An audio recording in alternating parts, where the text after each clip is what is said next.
चुल्लसी 105 गंभीर सागर जी महाराज की जय। सभी श्रोतागण एवं जिज्ञासु को सभी को नमोस्तु करें। राजीव जैन से विवार्थी अमर पाटन से पूछते हैं, मेरे आराध्य गुरुवर के चरणों में कोटि सा नमन। महाराज जी, सौधर्म इंद्र को शक्र और उनकी सची को शक्रा महिषी कहा जाता है, इसका क्या आशय है?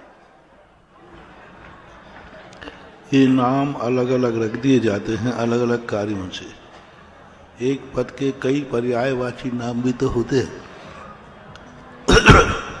किसी पद को लेकर के अपन लोग कहते हैं कि कई नाम पर्यायवाची हो जाते हैं, तो ये पर्यायवाची नाम है। शक्नोति इति शक्रः, जो एक प्रकार का वैभव है, शक्ति है, संपन्न है, हुकूमत चलाता है, इस प्रकार के इंद्र भी कहते हैं, शक्र भी कहते हैं, पुरंदर भी कहते हैं। तो ये उनके किसी गुण विशेष को लेकर के ये नाम अलग अलग रख दिए जाते हैं, ऐसा मान। राजीव जैन शांति नगर से पूछते हैं, नमस्ते महाराज जी, मेरे जीवन की दशाओं दिशा बतलाने वाले मेरे भगवान के चरणों में कोटि सा नमन। महाराज जी, भगवान की स्तुति या पूजा करने से पाप आश्रव से रक्षा होती है, पुण्य आदि का बंद होता है, तो बाह्य सामग्री जो हम चढ़ाते हैं तो उसके अभाव में जो हम भाव पूजा जो करते हैं, मुनिराज भाव पूजा करते हैं, तो उनको किस निमित्त से पुण्य का बंद होता है? मुनिराज की चर्या अलग है, क्योंकि उनके पाप के आश्रव के द्वार भिन्न हैं। तुम्हारे जैसे आरंभ परिग्रह से युक्त नहीं है, अर्थात हर व्यक्ति की अलग अलग प्रक्रिया होना चाहिए। आप लोग गृहस्थ हैं, चूँकि आपकी गृहस्थी आरंभ परिग्रह से चलती है, तो आपकी आराधना और मुनियों की आराधना में बहुत अंतर है। आपके पास यदि द्रव्य नहीं है और पूजा करोगे तो आपकी पूजा आवश्यक पूर्ति नहीं मानी जाएगी। हम लोग द्रव्य चढ़ाकर पूजा नहीं कर सकते, तुम द्रव्य के बिना पूजा नहीं कर सकते। तुम बिना नहाए आहार नहीं ले सकते, हम नहा करके आहार नहीं ले सकते। क्या कहा? तुम बिना नहाए आहार नहीं दे सकते और हम नहा करके आहार नहीं ले सकते, हमें बिना नहाए। तो ये प्रक्रियाएं, साधु का एक जीवन अलग होता है। साधु कितनी पापों से बच करके कितनी ऊंचाई पर पहुंच गया, उनकी बराबरी तुम्हें करना है। लोग क्या करते हैं, बड़ों की बराबरी बहुत जल्दी कर लेते हैं। एक बार एक व्यक्ति ने कहा कि महाराज जी, आप राम राम की कथा सुनाते हो, राम की बातें बहुत सुनाते हो, हम लोगों को थोड़ा सा राम की कथा अच्छी नहीं लगती। मैंने क्यों भाई? महाराज जी, उनकी कथा नीरस है, दुखी दुख है। हाँ, तो फिर मैंने कौन सी सुनाओ? बोले महाराज आप श्री कृष्ण की कथा सुनाया करो। नहीं क्यों? अरे महाराज उसमें मजे हैं, रास लीला है, सब है।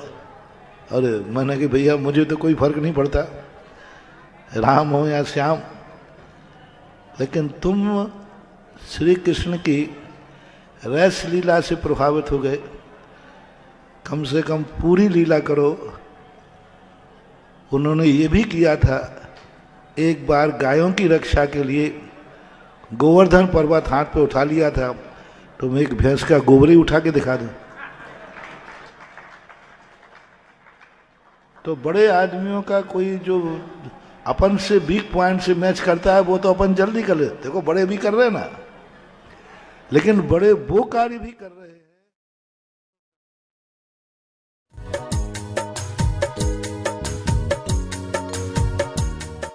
नमो सिद्धार्णं नमो आयर्याणं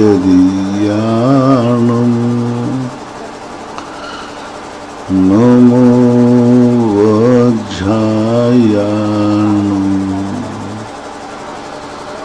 नमो लोये शौर्याय दशाहूर्णम् पंच परमेष्टि भगवान की आचार्य श्री गुरुवर कुंद कुंद महाराज की आचार्य श्री गुरुवर विद्यासागर महाराज जय। परम पूजनी निर्यापक श्रमण मुनि श्री सुधा सागर जी महाराज की जी महाराज की सभी श्रोतागण एवं जिज्ञासु पूज श्री को नमोस्तु करें।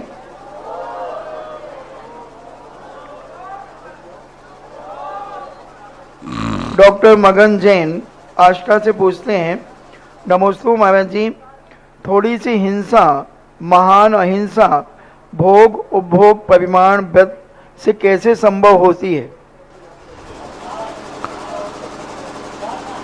परसों हो गया, जवाब हो गया।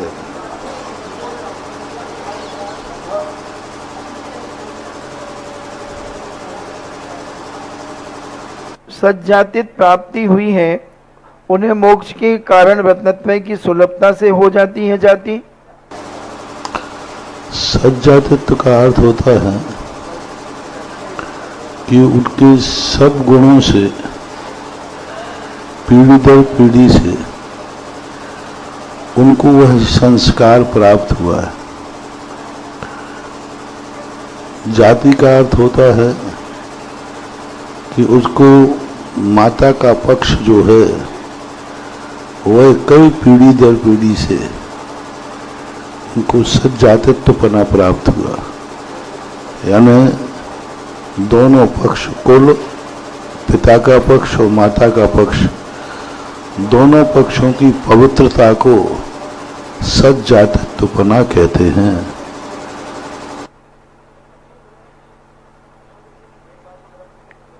महेंद्र कुमार जैन झांसी से पूछते हैं, नमोस्तु महाराज जी, धर्म को वैज्ञानिक तरीके से बच्चों को कैसे समझाएं?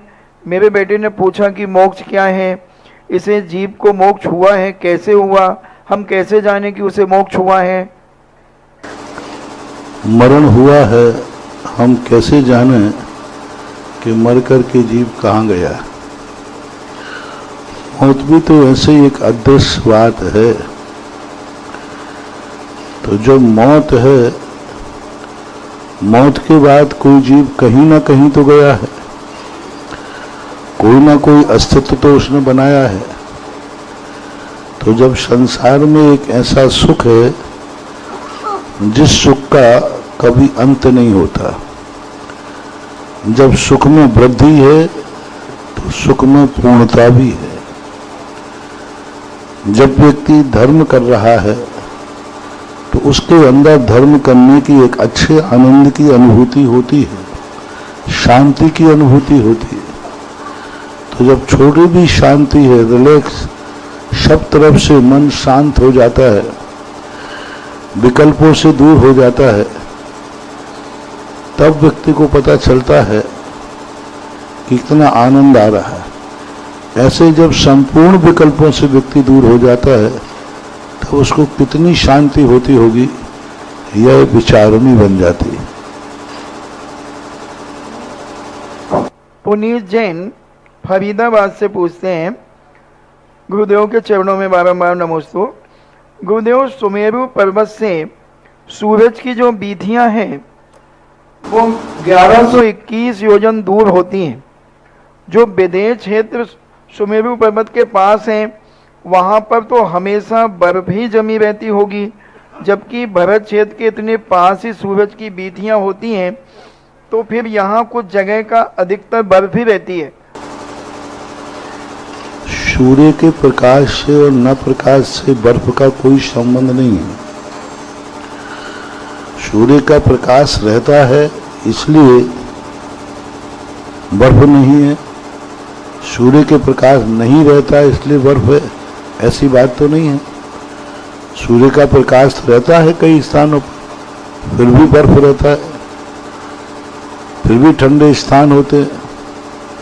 आपके यहाँ भी कुछ स्थान ऐसे हिल स्टेशन होती हैं उससे 1 किलोमीटर नीचे आ जाओ तो गर्मी है, और 1 किलोमीटर ऊपर जाओ तो और धूप है, बराबर धूप है। सूर्य से इसका मतलब नहीं है, इसका मतलब होता है वायुमंडल के और भी वातावरण से। स्वर्गों में सूर्य नहीं है, पर बर्फ भी नहीं।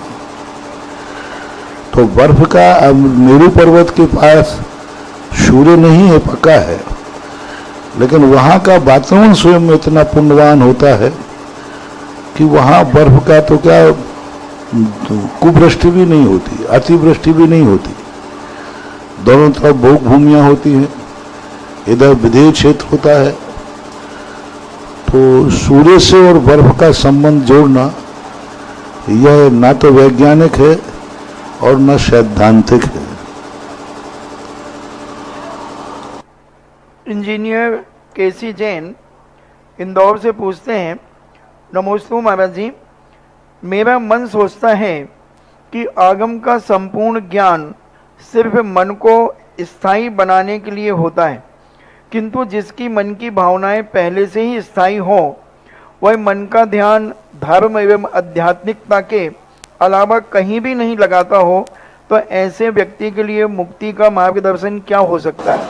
जब वो ज्ञान ही नहीं करना चाहता तो मुझे समझ में नहीं आ रहा उसका मन स्थायी किस में है। वो क्या चीज है जो स्थायी है? आत्मा। जब तुम आत्मा का स्वरूप ही नहीं जानते हो तो आत्मा का कैसे ध्यान करते हो? प्रत्यक्ष तो ध्यान कोई होता नहीं। बिना जाने आत्मा के स्वरूप को कैसे जानोगे? आज प्रातःकाल प्रवचन में हमने यही कहा था, एक बालक वस्तु खाता है लेकिन वो वस्तु के संबंध में जानता नहीं है, कुछ भी नहीं जानता, कुछ भी नहीं जानता, खाता है वो, उसको अच्छा भी लगता है, लेकिन उस संबंध में बिल्कुल भी नहीं जानता कि ये क्या चीज है, इसका फल क्या है, इसकी हानि क्या है। ऐसे ही आप यदि आगम के ज्ञान के बिना आपको अच्छा लग रहा है ऐसी आत्मा को जान रहे हैं तो आप बालक हैं, मूर्ख हैं, अज्ञानी हैं। आप जिस संबंध में कुछ नहीं जानते हैं आगम से, ऐसे धर्म को जान रहे हैं, जरूरी नहीं कि वो धर्म हो, क्योंकि बहुत सारी पूज्यवर कुंद स्वामी ने श्री प्रवचन सार की चारे चूड़का में स्पष्ट कहा, हमें वह जानना है जैसा स्वरूप भगवान ने जाना है। हमें कुछ नहीं जानना, हमें वह कुछ नहीं जानना मोक्ष मार्ग की अपेक्षा। भगवान ने जो जाना है वो हमें जानना है, हमें कुछ नहीं जानना है, क्योंकि हम जान ही नहीं पाएंगे। दुनिया में प्रातःकाल भी मैंने कहा था, ऐसी कोई भी दुनिया में व्यक्ति नहीं है जो स्वयं कभी किसी वस्तु के संबंध में जानता हो। जानने के लिए उसे कोई ना कोई गार्जियन चाहिए। जब तक गार्जियन नहीं होगा उसका जानना बालक के समान है, विद्वतापूर्ण नहीं हो सकता। इसलिए यदि आप पढ़े लिखे हैं तो आगम आपको पढ़ना ही पड़ेगा। यदि जो नहीं जानते पढ़ के, तो उनको एक चीज जानना पड़ेगी, भगवान ने जो कहा है वही सत्य है। इतना तो जाने कम से कम कि भगवान सत्य है। आगम सत्य नहीं है। मान लीजिए आपको मालूम नहीं है, कि जरूरी नहीं कि आप इतना आगम पढ़ पाए, मैं ही नहीं पढ़ पाया पूरा भी, लेकिन इतना पक्का है कि मुझे आगम का पूरा ज्ञान है, ऐसा दावा मैं नहीं करूंगा। लेकिन आगम का कथन करने वाले भगवान का पूरा ज्ञान है, ये मैं दावा करता हूं। कितनी बड़ी बात कही महानुभाव। भगवान कितना जानते हैं मुझे पता नहीं, भगवान ने कितना कहा है मुझे पता नहीं, भगवान ने कितना लिखा है वो भी मैं अभी जिंदगी में पढ़ नहीं पाया, और मुझे कितना समझ में आया है ये भी मैं दावा नहीं कर सकता हूं। लेकिन ये दावा पक्का है कि मैं भगवान को अच्छी तरह जानता हूं, और जो भगवान को जानता है वह भगवान ने क्या कहा सब जानता है। इसका सीधा सा उदाहरण आपको देता हूं। आप औषधि के संबंध में कितना जानते हैं? आप कोई बीमार आया, कुछ हुआ, कितना जानते हैं? नाम, वो भी नाम डॉक्टर ने लिख दिया है, या तुम पढ़ लेते हो, पढ़ लेते हो। इसमें क्या गुण है, क्या दोष है, क्या इसमें मिला है, क्या 99.99 लोग नहीं जानते कि औषधि क्या है। फिर आप लोग कैसे खा जाते हो? डॉक्टर को जानते हो?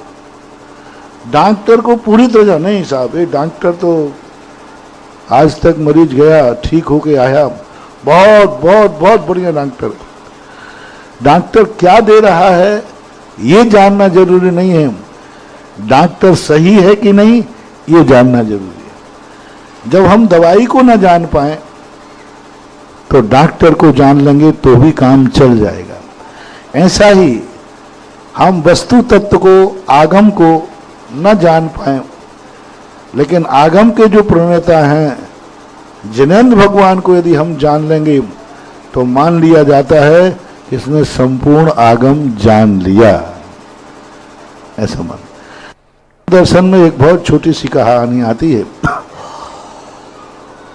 महादेव के दो पुत्र थे, कार्तिकेय और गणेश। दोनों बड़ा उधम कर रहे थे। तो महादेव ने कहा कि ये तो बड़े बच्चे हैं, उधम कर रहे हैं, इनको क्या करें, किसी काम में लगाएं। तो ये उन्होंने कहा जाओ रे दोनों बच्चों, 3 लोक की परिक्रमा लगा के आ जाओ। कार्तिकेय बड़े खुश हो गए क्योंकि उनके पास सवारी थी गरुण और गणेश जी का सवारी है चूहा। अब वो नाच गए, बोले पिताजी मैं जाता हूं, अभी हार लो। तो कार्तिकेय गरुण को लेकर उड़ गए और कार्तिकेय सोचता है कि ये तो ध्यान, एक तो पहली बात है भी है मोटे, और दूसरा सवारी क्या है, चूहा है। और वो चले गए। गणेश जी बैठे बैठे बैठे बैठे धीरे से चूहे पर बैठे और धीरे से महादेव की 3 परिक्रमा लगा ली और चुपचाप बैठ गए।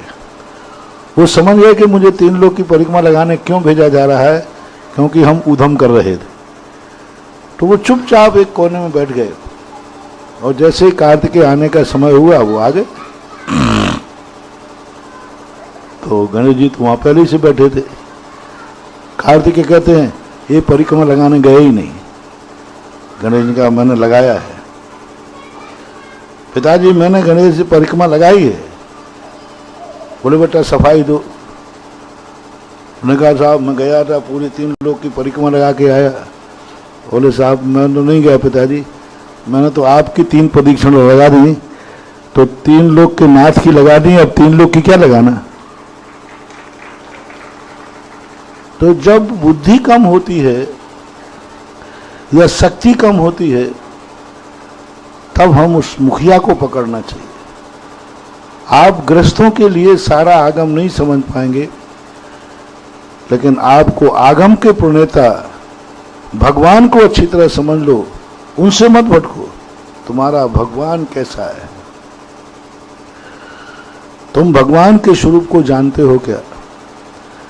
यदि इतना भी जान लोगे तो काम चलेगा, लेकिन आगम को पढ़ना चाहिए जितनी शक्ति है, समर्थ है।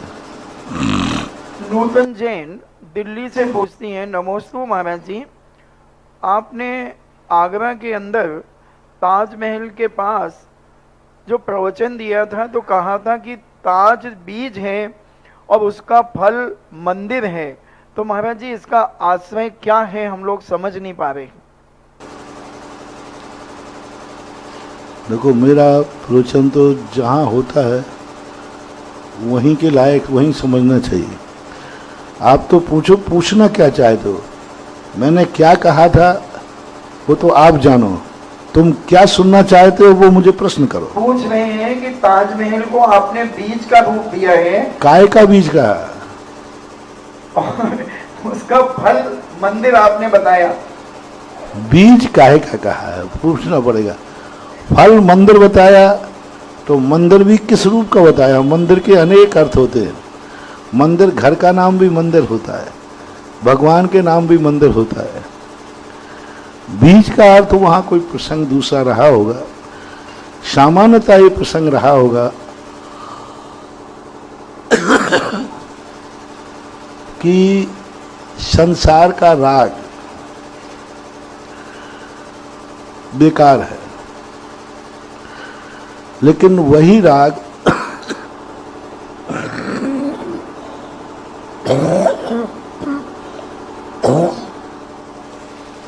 गंदगी बेकार होती है, लेकिन उसी गंदगी को यदि खाद का रूप बना दिया जाए, उस खाद को खेत में डाल दिया जाए, तो बोलो वो खाद निंदनीय है कि प्रशंसनीय है? और वो फसल को बढ़ाएगा या घटाएगा?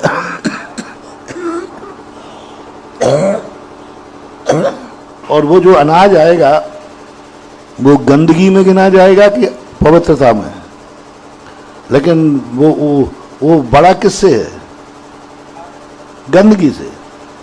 गंदगी में वो रहा है, गंदगी में पनपा है, गंदगी में बड़ा हुआ है, लेकिन जो फल रूप आया वो पवित्र है। संभवतः राग, कषाय आदि, मान लो किसी व्यक्ति ने अपने राग की स्मृति में वो बनाया।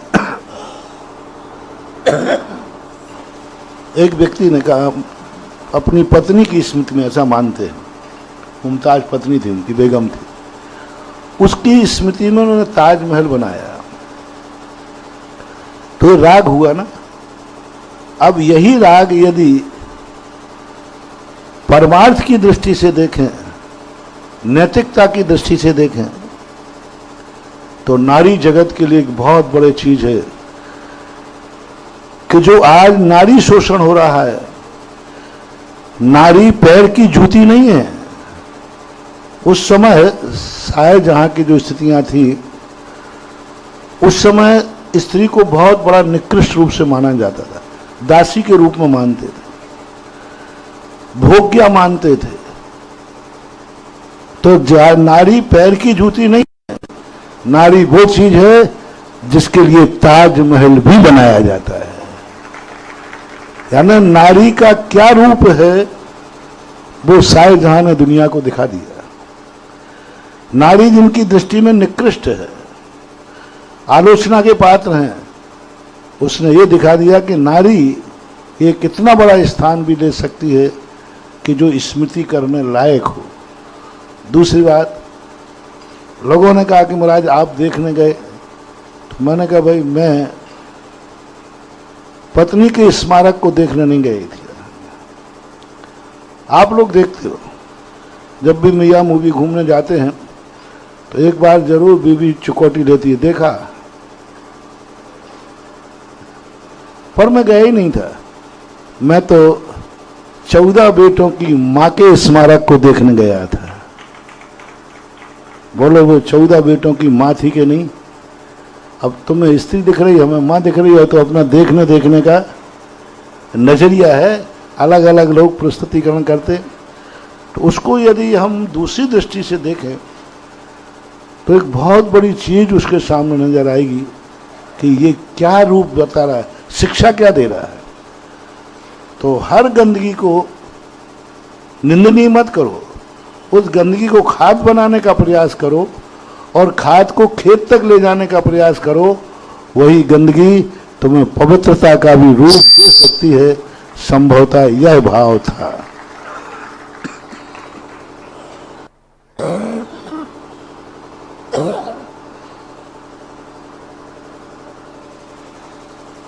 सिरोंज की स्कूल समिति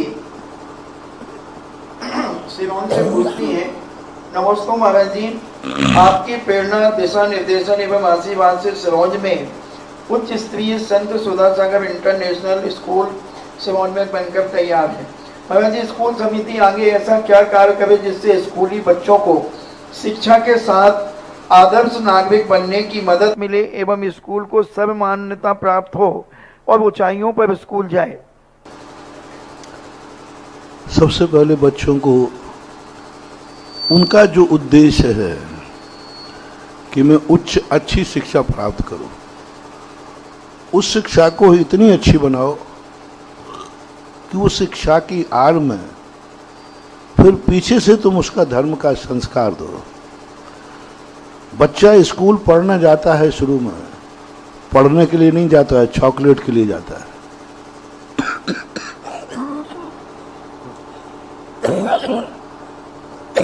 यदि बच्चे से कह दो बेटा तू स्कूल जाएगा तो 2 चॉकलेट मिलेगी, नहीं जाएगा तो नहीं मिलेगी, तो बोलो बच्चा स्कूल को तैयार हो जाएगा कि नहीं? किस लिए? स्कूल के लिए नहीं, स्कूल 2 चॉकलेटों के लिए वो चला जाएगा। अब वो जो चॉकलेट तुमने दी, तुम्हारा उद्देश्य उसको चॉकलेट खिलाना था या पढ़ाना था? पढ़ाना था। बच्चे का मतलब है हमें 2 चॉकलेट, माता पिता का मतलब है कि पढ़ाना। अब इन दोनों की संधि बैठा लो, उसको चॉकलेट मिल जाना चाहिए, तुम्हारी पढ़ाना पूरा हो जाना चाहिए। ऐसे बच्चे जब आ रहे हैं तो किस उद्देश्य से आपके यहाँ भर्ती हो रहे हैं? वो उद्देश्य सबसे पहले पूरा करो। अच्छे टीचर रखो, अच्छी पढ़ाई कराओ, उनके साथ अच्छा इस प्रकार का व्यवहार करो कि उनके माता पिता का उनका उद्देश्य पूरा हो। साथ में उनके साथ ऐसी शिक्षा दो, ऐसी शिक्षा दो। शिक्षा किसी भी स्कूल में बुरी नहीं पढ़ाई जाती।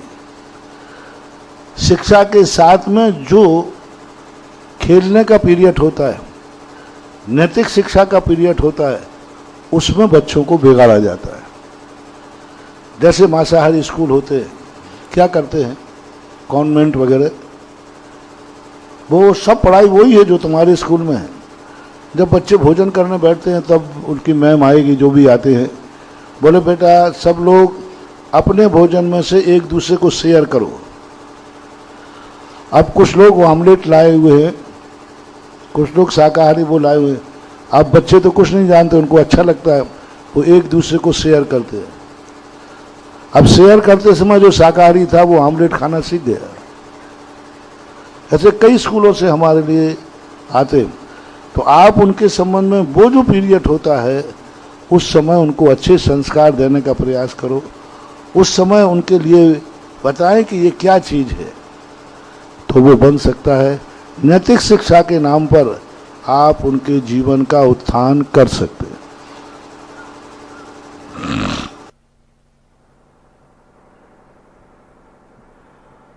कानपुर बड़े मंदिर की समाज का अहोभाग्य है कि आज आपको साक्षात पूज्य श्री के मुख से अपनी जिज्ञासा का समाधान मिलेगा। इस क्रम में श्वेता दीदी कृपया माइक पहुंचाएं, वो अपने प्रश्न को रखें। श्वेता दीदी, ब्रह्मचारिणी श्वेता दीदी, कृपया माइक पहुंचा दीजिए उनके पास तक।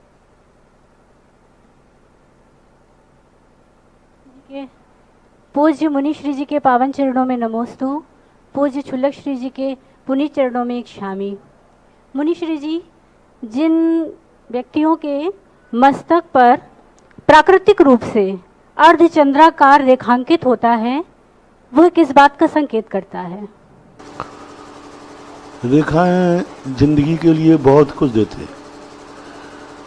वो एक ऐसी, कितनी भी विपरीत परिस्थिति आ जाए, वह अपने आप को सहिष्णु यानी शीतल बना के रखेगा। उनका मस्तिष्क, उनकी विचारधारा बहुत जल्दी उत्तेजित नहीं होती, सहिष्णु होते, और वो कितने भी विपरीत आए उनकी चमक को कोई कम नहीं कर सकता, उनके तेज को कोई कम नहीं कर सकता, उनके प्रभाव को कोई कम नहीं कर सकता। वे जिस तरफ कदम बढ़ा दें, रास्ते ही रुक सकते हैं लेकिन वे रुकते नहीं, और जिस तरफ कमन बना रहे वही रास्ता उनको मंजिल तक ले जाता है। वो भली मंजिल का रास्ता हो या नहीं हो, लेकिन वो रास्ते पे चल देते हैं, वही रास्ता मंजिल तक पहुंच जाता है। वे स्वयं निर्णायक होते हैं, स्वयं निर्णय करके और एक ऐसा रास्ता चुनते हैं जिस रास्ते पर वो खुद भी अनजान हो तो भी वह रास्ता ऐसे पार कर देते जैसे बहुत बार जाना हुआ हो। इन रेखाओं के संबंध में अलग अलग विचार भी कई बार आते हैं, लेकिन रेखाओं से कुछ जो चिन्ह बने रहते हैं, उन चिन्हों से उस चिन्ह के जिस चीज का चिन्ह बना हो उसका जो नेचर होता है वही नेचर इन रेखाओं वाला का मानना चाहिए। मस्तक पर देखिए गौर से, इतनी दूर से भी दिखता है। ओम शांति। इसमें एकता जैन और गीता जैन मुजफ्फरनगर तैयार रहेंगी। श्रीमती एकता जैन और गीता जैन मुजफ्फरनगर तैयार रहेंगी। नमोस्तु गुरुवर इच्छामि महाराज जी। महाराज जी, मेरा जिज्ञासा ये है कि हम लोग स्वाध्याय में बैठे थे तो एक जन ने प्रश्न किया कि जैन धर्म की कुल देवी का नाम बताइए। तो मैंने कहा कि जैन धर्म की कोई कुल देवी नहीं होती है। तो उन्होंने कहा जिनवाणी माता होती है। अब महाराज जी आप जिज्ञासा का समाधान कीजिए, क्या ये सही है? बिल्कुल सही नाम है, जिनवाणी माता। जिनवाणी हमारी कुल देवी है, जिनेन्द्र देव हमारे कुल देवता हैं और दिनग्रंथ मुनि हमारे कुल गुरु हैं। अभी तक पता नहीं था, अब पता कर लो। आपके बहाने सारा जगत सुन रहे। दिगंबर जैनियों का कुल देवता जो है वो जिनेन्द्र देव ही है। जय हो। प्रमाण है इसका पूज्यवर यति वृषभ आचार्य महाराज त्रिलोय पर्णति, पूज्यवर जिनसेन स्वामी महाराज महापुराण, इनमें कुल देवता शब्द स्पष्ट उल्लेख किया। जिनेन्द्र भगवान। कुल गुरु कौन है इसका उल्लेख पूज्यवर जिनसेन स्वामी महाराज ने किया।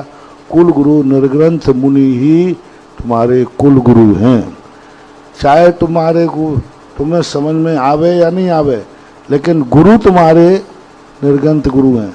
और कुल माता जो है जिनेन्द्र देव द्वारा कथित जिनवाणी ही जिन माता है और यही कुल देवी है। ये सबको मान लेना चाहिए। जब भी कुल देवी की बात आवे तो जिनवाणी पूजा करो, जिनवाणी आराधना करो। कोई कहे तुमसे कि तुम्हारे लिए आजकल बहुत ज़्यादा ये होता है, तुम्हें फलानी परेशानी है, जाओ अपनी कुल देवी की पूजा करो, तो ठीक है, अपनी जिनवाणी माँ की पूजा कर लेना चाहिए। वही तुम्हारी कुल देवी। कुल देवता की पूजा करे तो मंदिर में जा कर के जिनेन्द्र देव की पूजा करना चाहिए। यही है। जय हो। गीता जैन मुजफ्फरनगर, नीलम जैन तैयार रहेंगी। मेरे परम पूज सम्यक रत्नधारी गुरुवर के चरणों में मेरा बारंबार अनंतो बार नमोस्तु, छुल्लक जी के चरणों में अनंतो बार इच्छामि। गुरुवर, मेरी जिज्ञासा ये है कि आपने एक बार बताया था कि जब करने से ज्यादा ध्यान करने से कर्मों की निर्जरा होती है, तो गुरुवर हमें ध्यान कैसे करना चाहिए? और 16 कारण भावना में अरंत भक्ति भावना भाते हैं हम लोग, तो किस तरह हम लोग को भानी चाहिए आपके अकॉर्डिंग? जो भावनाएं होती हैं, ध्यान होता है, ध्यान उसी वस्तु का होता है जिस संबंध को आपको प्राप्त करना है। जैसे आपको प्राप्त करना है, भगवान बनना है, तो हमें भगवान के स्वरूप का ध्यान करना चाहिए। हमें अपने दोषों का निराकरण करना है तो निर्दोष का ध्यान करना चाहिए। जैसे आपने समझा कि हमारे अंदर ये दोष है और इस दोष को मैं नहीं निकाल पा रहा हूं, तो फिर तुम्हारी दृष्टि में निर्दोष कौन है? जो निर्दोष हो उसका ध्यान करने से हमारे अंदर धीरे धीरे दोषों का अभाव हो जाता है। जो हमारे पास नहीं है, जो जिसके पास है, उसका ध्यान करने से हम भी उस जैसे बनने का भाव कर सकते हैं। अब ध्यान की अनेक परिभाषाएं। गृहस्थों का जो ध्यान है वो आज्ञा विचय धर्म ध्यान कहलाता है। आज्ञा ने जिनेन्द्र भगवान ने जैसा कहा है वही सत्स्वरूप है। जैसे प्रथम प्रश्न के उपलक्ष्य में हमने कहा था कि हमें दवाई को नहीं जानना है, हमें डॉक्टर को जानना है, और डॉक्टर ने जो दवाई दी है वही सही है। यदि कोई कहे कि डॉक्टर ने तो जहर दिया है, तो अब क्या करोगे? डॉक्टर ने तो जहर दिया और है भी जहर, तो अब क्या करोगे? डॉक्टर कह रहा है दवाई तो यही है। साहब ये जहर है। बोले साहब यही आपके लिए दवाई है, इसी से आप ठीक होगे। अरे साहब जहर से कोई आज तक ठीक हुआ है? सारी दुनिया से पूछ लीजिए, जहर का अर्थ है मारना। टेंडेंसी तो यही है कि भाई जहर यानी मार देता है, और आप यही जहर लिख रहे हो। डॉक्टर कहता है साहब यही लेना पड़ेगा। तो यदि होशियार व्यक्ति है, ज्ञानी व्यक्ति है, तो वो कहेगा कि साहब जहर को तो मैं नहीं जानता, लेकिन डॉक्टर ये पक्का है ये कभी गलत दवाई दे ही नहीं सकता। इसका समर्थन पूज्यवर कुंदकुंज स्वामी ने समय सार के अंदर किया। इतना बड़ा ग्रंथ राज कर जय विस्म भुजंतो बेजो पुरुषो न मरण मुबे आदि तह पुग्गल कम सुदयम न वज्जदे नानी। हे भवजीव, वैद्य के हाथ से जहर भी पी लेने पर मरोगे नहीं, बल्कि मरने से बच जाओगे, क्योंकि किसने दिया है? वैद्य ने। इसी प्रकार से ज्ञानी पुरुष यदि निर्दोष व्यक्ति की अनुकरण करता है तो उसके अंदर कितनी बड़ा दोष क्यों ना हो, वो दोष निराकरण को प्राप्त हो जाता है। इसलिए हमें धर्म में किस लाइन में जाना है? मान लो तुम्हारे लिए व्रत लेना है, तो आपकी दृष्टि में व्रती कौन है? उसका ध्यान करो, उसकी चर्चा करो, उसकी चर्या करो, उसके सन्निकटता जाओ, उसके आचरण में शामिल हो, उसकी संगति करो, प्राप्त हो जाए। मुनि बनना है, उसकी चर्या देखो, चर्या में शामिल हो, उसकी चर्या की प्रशंसा करो, वह दिख जाए तो आनंद से भर जाओ। आज नहीं, कल तुम्हारे अंदर बनने की शक्ति आ जाएगी। गृहस्थ क्यों मुनि साधुओं की संगति में आता है? आप लोग समझते हो कि महाराज ये व्यवस्थाएं आप लोगों की सेवा के लिए बनाई हैं, जैसे साधु को भूख लगे तो आहार मिल जाए, परेशानी हो तो महाराज को रहने की व्यवस्था मिल जाए, से थक जाए तो पैर दबाने मिल जाए। नहीं, जैन दर्शन कभी किसी की सेवा नहीं कराता, यहाँ तक कि भगवान की भी नहीं। जैन दर्शन में भगवान की सेवा नहीं की जाती है। शास्त्रों में कहीं नहीं लिखा कि हम भगवान की सेवा कर रहे हैं। गुरु की सेवा नहीं की जाती है। भगवान बनने के लिए, भगवान के गुण पाने के लिए हमें भगवान की संगति करना पड़ती है, इसलिए वो की जाती है। अब भगवान, ये नीति है कि तुम्हें जो बनना है उसको जानो, उसको पहचानो, उसकी चर्या को देखो, उसकी प्रशंसा करो, और उसको देखते ही आत्मा में एकदम आनंद आना चाहिए। अरे मैं भी तो ऐसे ही बनना चाहता हूं। तो ये हमारे लिए जूनियर सीनियर के पास 2 साल की प्रैक्टिस करता है, वो सेवक के लिए सेवक कहलाएगा, और एक नौकर भी कर रहा है कि जूनियर कहलाएगा। एक सीनियर के पास जूनियर प्रैक्टिस करने गया, और वो सीनियर जो कहता है वो करना पड़ता है। वो आते हैं तो वो खड़ा भी हो जाता है, वो आदेश देते हैं वो कार्य करने लग जाता है। तो ये दासता की कोटि में लिया जाए या जूनियर से सीनियर बनने की प्रक्रिया है?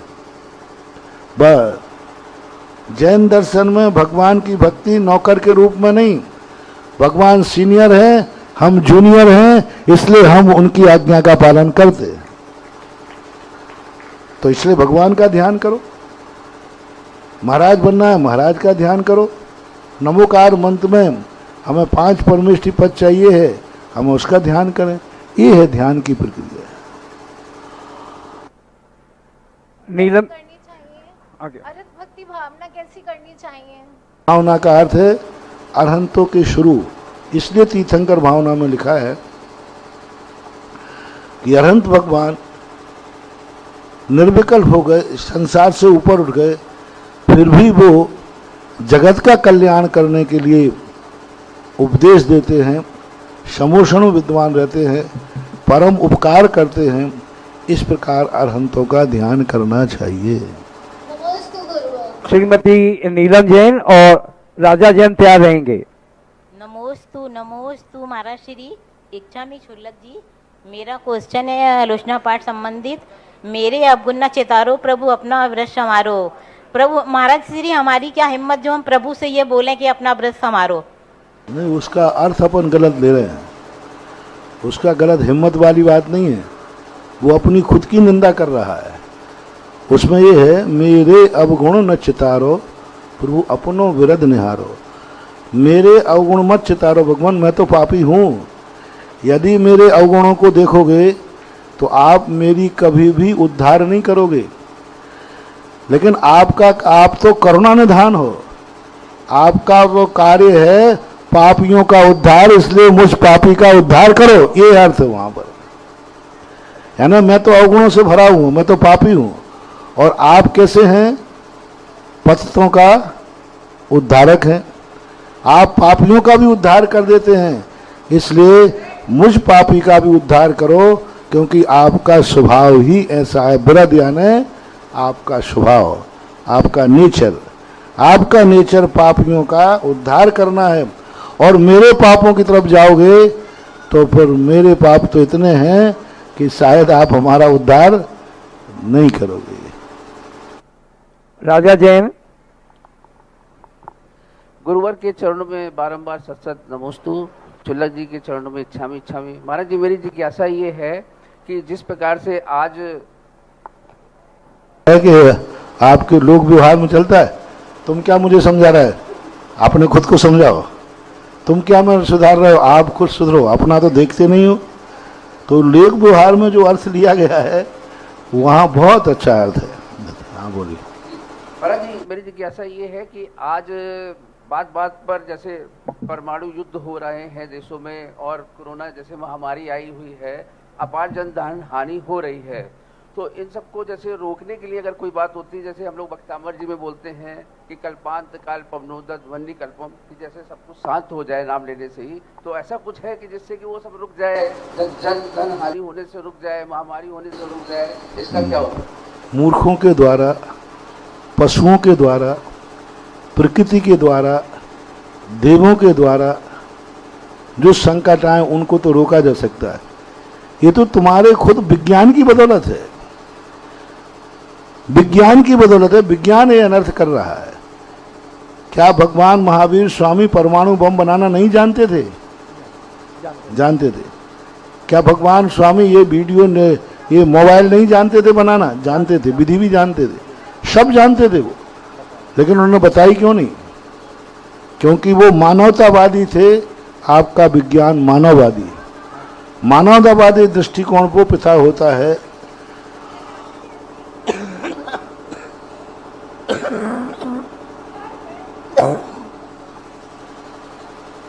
पिता ना जाने कितनी बातों को जानता है, लेकिन बेटे को कौन सी बात बताता है?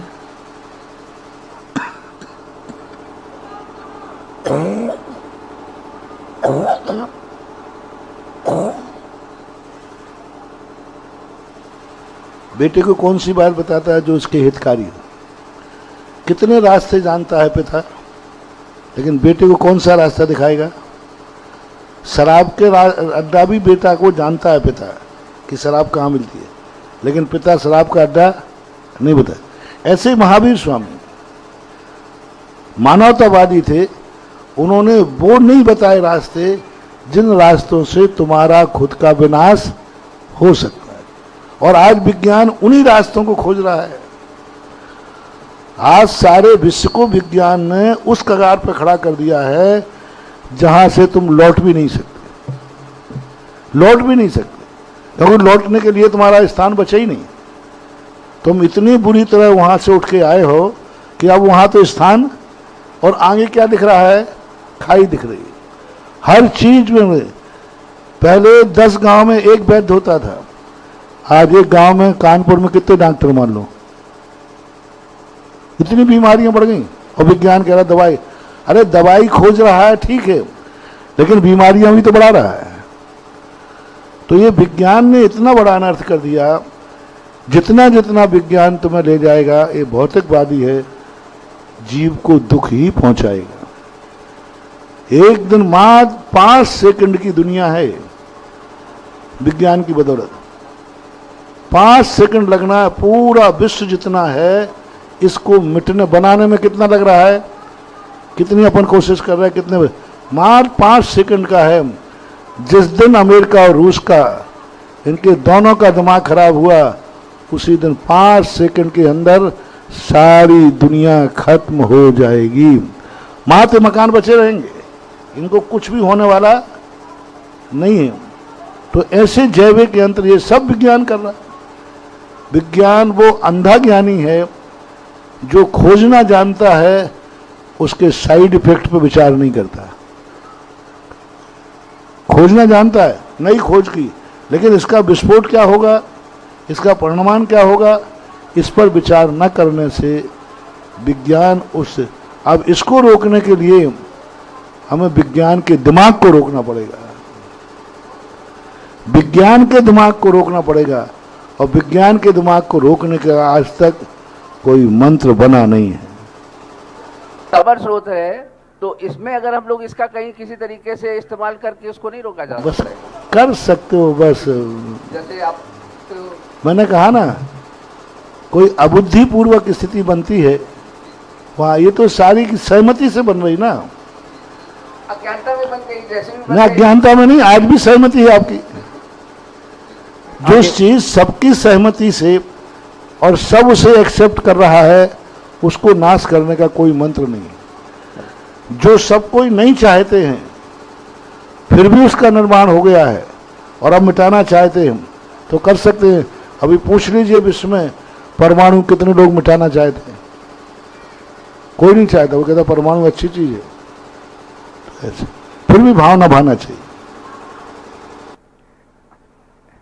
गुरुवर, एक प्रश्न दीपक पारस जैन जी शास्त्री दिगौड़ा से पूछ रहे हैं कि 25 फरवरी को मौन जुलूस जो कि निकालना सही है या आचार्य भगवंत के जयकारों के साथ जुलूस निकालना उचित है?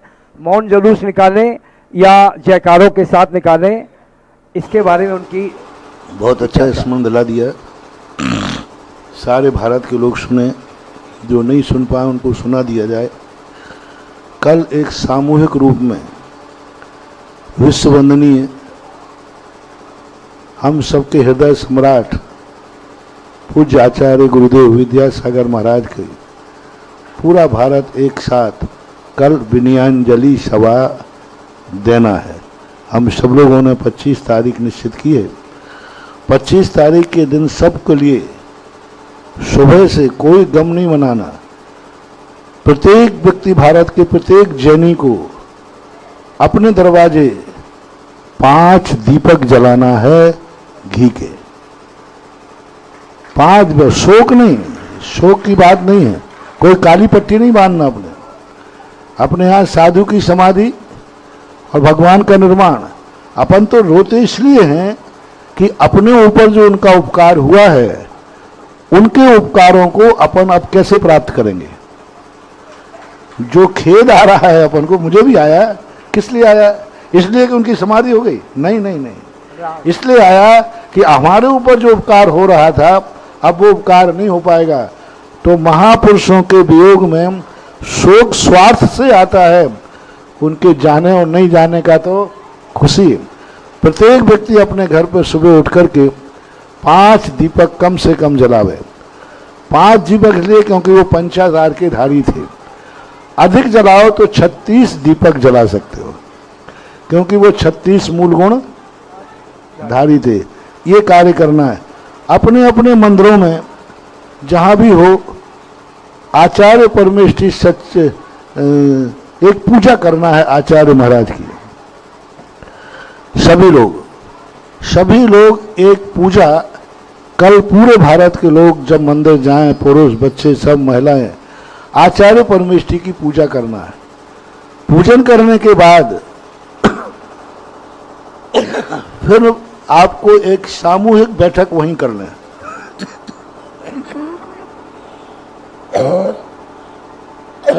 सामूहिक बैठक में सुबह भी विनयाञ्जलि अर्पित कर सकते हैं।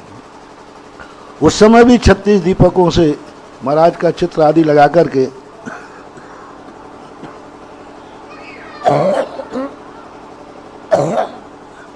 सामूहिक अपना एक औपचारिकता कर सकते हैं। और विनयाञ्जलि तो आपको जैसे करना है, जुलूस के रूप में आप बढ़िया झंडे लेकर, जयकारे लेकर करें। मौन लेकर कोई शोक में जा रहे हैं क्या? अरे खुशी और आनंद है कि हमारे आचार्य परमेष्ठी एक समाधि का रूप लेकर के कल उसमें रूप में प्राप्त हुए। इसलिए जयकारों के साथ में झंडे आदि लेकर गाजे बाजे के साथ में आप अपने नगर में अपना जुलूस निकालना चाहें तो निकालें। जुलूस की जरूरत ज़्यादा नहीं है। अपने बैठ करके विनयान्जलियाँ और उनके उपकारों का गुणानुवाद करें। उन्होंने जो समाज को दिया है, श्रीमंत संस्कृति को दिया है, उसका हम जितनी ज़्यादा प्रचार कर सकें। आप मीडिया के माध्यम से, आपके नगर में जो पेपर निकलते हैं उनमें महाराज जी का गुणानुवाद रूप से जो भी उनके हैं उनके नाना प्रकार के चित्र हैं, हथकरघा है, प्रतिभा स्थली है, जो भी है उनका एक आप लोग ज़्यादा अच्छा जानते हैं कि पेपरों में कैसे विज्ञापन दिए जाते हैं, कैसे उनका बहुत बड़ा चित्र विज्ञापन के रूप में देवें। पूरे पेपर में महाराज का फोटो आया अच्छा, बहुत अच्छा, जिससे सारी दुनिया जान सके कि जैनियों के सम्राट दिगंबर जैन मुनि किस रूप में थे और उनका समाधि हुआ है। तो इस प्रकार का पेपरों के मीडिया के माध्यम से काम करें। और 12 बजे तक कम से कम कल सारे दिगंबर जैनी मंदिरों में पूजा पाठ करें। 36 विधान मिल जाए आचार्य परमेष्ठी का ठीक, नहीं तो पंच परमेष्ठी विधान कर लें। और सभी लोग 12 बजे तक यदि प्रतिष्ठान बंद रखें और उतना समय मंदिर में गुरु की विनयान्जलि में निकालें तो सबसे बड़ी विनयान्जलि होगी। 12 बजे के बाद फिर आप दुकान खोल लें। बंद में सुबह का टाइम आपका पूजा हो आचार्य श्री की, सामूहिक पूजा करो और फिर विनयान्जलि हो ही, फिर उसके बाद आप लोग जाकर के अपने प्रतिष्ठान आदि खोलें तो बहुत अच्छा है। कुचित कदाचित यदि आपको सुबह ऐसी स्थिति न बन पाए तो दोपहर में 2 बजे के बाद जो भी आपका समय निश्चित हो, उस समय भी आप अपने चौराहों पर, सड़कों पर, सार्वजनिक स्थलों पर, वहाँ पर विनयान्जलि सभा रख सकते हैं जहाँ आपको सुविधा मिल जाए। तीसरे नंबर पर यदि दिन में किसी कारण से कोई स्थान का अभाव हो तो रात्रिकालीन में चौराहों के ऊपर किसी प्रशासनिक अधिकारियों को बुला करके, कोई प्रशासनिक अधिकारियों को बुला करके, विधायक, सांसद, नेता, कलेक्टर, कमिश्नर, उनको उसकी मुख्य अतिथि में आप एक सभा रात में भी रख सकते हैं। ये विनयान्जलि कल 25 तारीख का पूरे दिन भर का हमने बता दिया। अब आपकी जैसी सुविधा पड़े वैसी करें और बहुत अच्छी तरह बनाएं। और कल दीपक जब जलाओ, हर व्यक्ति अपने घर के सामने आचार्य परमेष्ठी को ध्यान करते हुए कोई रंगोली डाले, अति उत्तम है। जय हो, जय हो। आयु जैन तैयार रहेंगे। ममता जैन काहू कोठी। आयु जैन, ममता जैन काहू कोठी तैयार रहेंगी।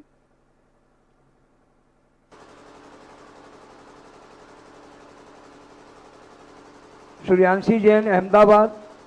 गुरुवर के चरणों में बारंबार नमोस्तु नमोस्तु नमोस्तु। महाराज जी के चरणों में बारंबार इच्छा में इच्छा में इच्छा में। महाराज जी, मेरे मन में ये बार बार जिज्ञासा आती कि मुनि क्यों बनते हैं? मुनि इसलिए बनते हैं कि संसार से उठने का एक ही तरीका है, क्योंकि संसार में राग, द्वेष, कषाय आदि होते हैं। इसके बिना इस संसार से नहीं ऊपर जा सकते हैं, इसलिए मुनि बनना जरूरी है। बिना मुनि बने बिना वह उच्च पद प्राप्त नहीं होता है। जैसे कोई व्यक्ति बड़ा अफीसर बनता है तो उसको उसी ढंग से पढ़ाई करना पड़ती है। वह पढ़ाई किए बिना वह व्यक्ति उस पद पर नहीं पहुंच सकता। इसी प्रकार मोक्ष पद को पाने के लिए मुनि व्रत जरूरी है। ऐसा महाराज जी, बालक ने प्रश्न पूछा, कोई बड़ा पूछता तो इसका जवाब कुछ और मिलता है। ममता जैन काहू कोठी। सूर्यांशी जैन अहमदाबाद तैयार रहेंगी। गुरुवर के चरणों में त्रैबार नमस्तु। चुल्लक जी के चरणों में इच्छा में इच्छा में। महाराज जी, मेरा प्रश्न ये है कि जब हम शांति धारा होती है तो कुछ लोग चाप भी देते हैं और कुछ लोग किताब भी पढ़ते हैं, तो उससे में उचित क्या है? केवल शांति धारा देखना उचित है कि सब कार्य निपटाते हैं? देखो, सब साधन सब जाएं, हैं।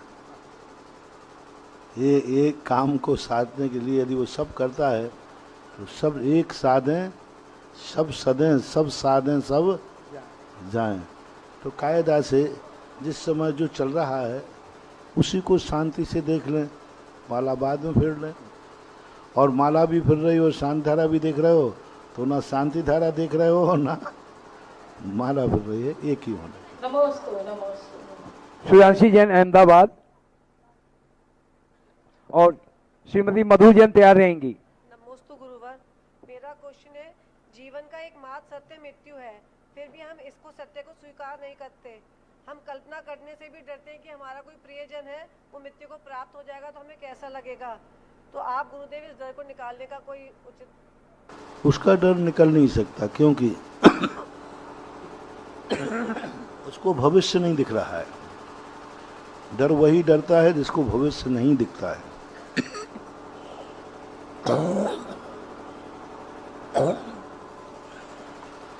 भविष्य यदि दिख जाएगा तो शायद डर से मुक्ति मिल जाए।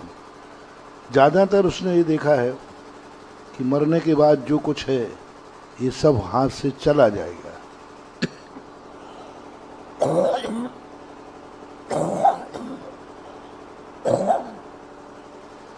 कभी जिंदगी में व्यक्ति इतने गलत कार्य कर लेता है कि वो खुद एहसास करता है उसको कि मेरे करने के बाद मैंने इतने पाप किए हैं, कितने करने के बाद मुझे अच्छी गति तो मिलने वाली नहीं है, मुझे तो दुर्गति ही मिलेगी। ये भय उसको सताता है, इसलिए उसको डर लगता है। जिस व्यक्ति ने अपने जीवन में अच्छे कार्य किए हों, उसे मालूम है कि मरने के बाद मुझे इससे और अच्छा पद मिलने वाला है, फिर उसको डर नहीं लगता।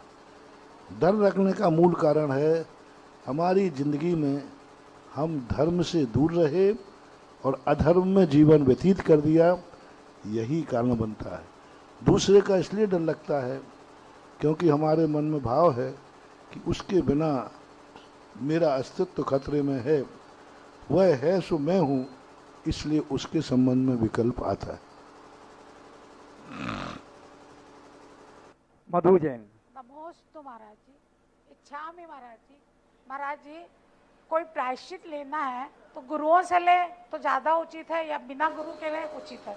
उनके दोनों के फल बताइए महाराज। सुविधा के अनुसार है, जैसा हो, जैसी अनुकूलता हो। श्रेष्ठ तो गुरु से होता है, लेकिन गुरु सहजता से सुलभ नहीं होते हैं, इसलिए। जिज्ञासा समाधान में जो लाइव का समय था वो यहाँ पर समाप्त हो गया है। अभी हम लोग पुष्टि की आरती के लिए चलेंगे और निवेदन करेंगे कि हमारे बीच में महान उद्बोधता शुल्लक गंभीर सागर महाराज जी विराजमान हैं, उनके मुखारबिंद से भी हम अपना उनको उद्बोधन अवश्य सुने, इसलिए ऐसे निवेदन करें। आज्ञा आपकी आज्ञा है पुष्ट की, तो हम लोग निवेदन करेंगे अपने गंभीर सागर शुल्लक गंभीर सागर जी महाराज साहब से कि वो अभी हमारी सभा को उद्बोधन दें। और पुष्ट श्री की आरती के लिए बहुत जैसा कि क्रम है, आगे आए। एक आरती होगी पात्र, हाँ एक मिनट, वहाँ पे एक कमेटी के लोग का व्यवस्था बनाएं, किसके द्वारा होनी निश्चित करें। राशि अरविंद जी अगर आप हों, मैं थोड़ा यहाँ एक नाम लेके आइए। आरती के पश्चात में शुल्लक जी महाराज को मुखारबिंद से हम लोग उनका उद्बोधन सुनेंगे, कोई जाएगा नहीं, और आगे ना के अपने वहीं से करेंगे आरती। एक आरती प्रमुख रूप से होगी, कृपया शीघ्रता करें।